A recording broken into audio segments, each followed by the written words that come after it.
Hey everyone, in this tutorial I'll show you how to fix TinyPNG not uploading images in 2026. So if your images fail to upload, get stuck processing, or show an error message, this guide will help you fix it step by step. First, make sure your internet connection is stable. Slow or interrupted connections can stop image uploads from working properly. Next, refresh the TinyPNG website and try uploading the image again.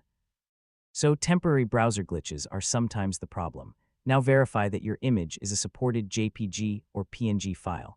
I mean, unsupported formats or extremely large files may fail to upload.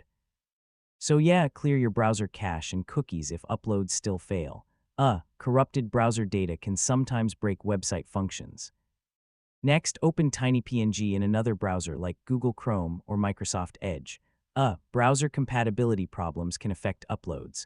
Finally, temporarily disable browser extensions or VPN services. So ad blockers or network filters can sometimes block image uploads, and that's how to fix TinyPNG not uploading images in 2026. Once you check your browser, internet, and image files, most upload issues can be solved quickly. If this guide helped you, feel free to check out more image optimization tutorials. Hey everyone.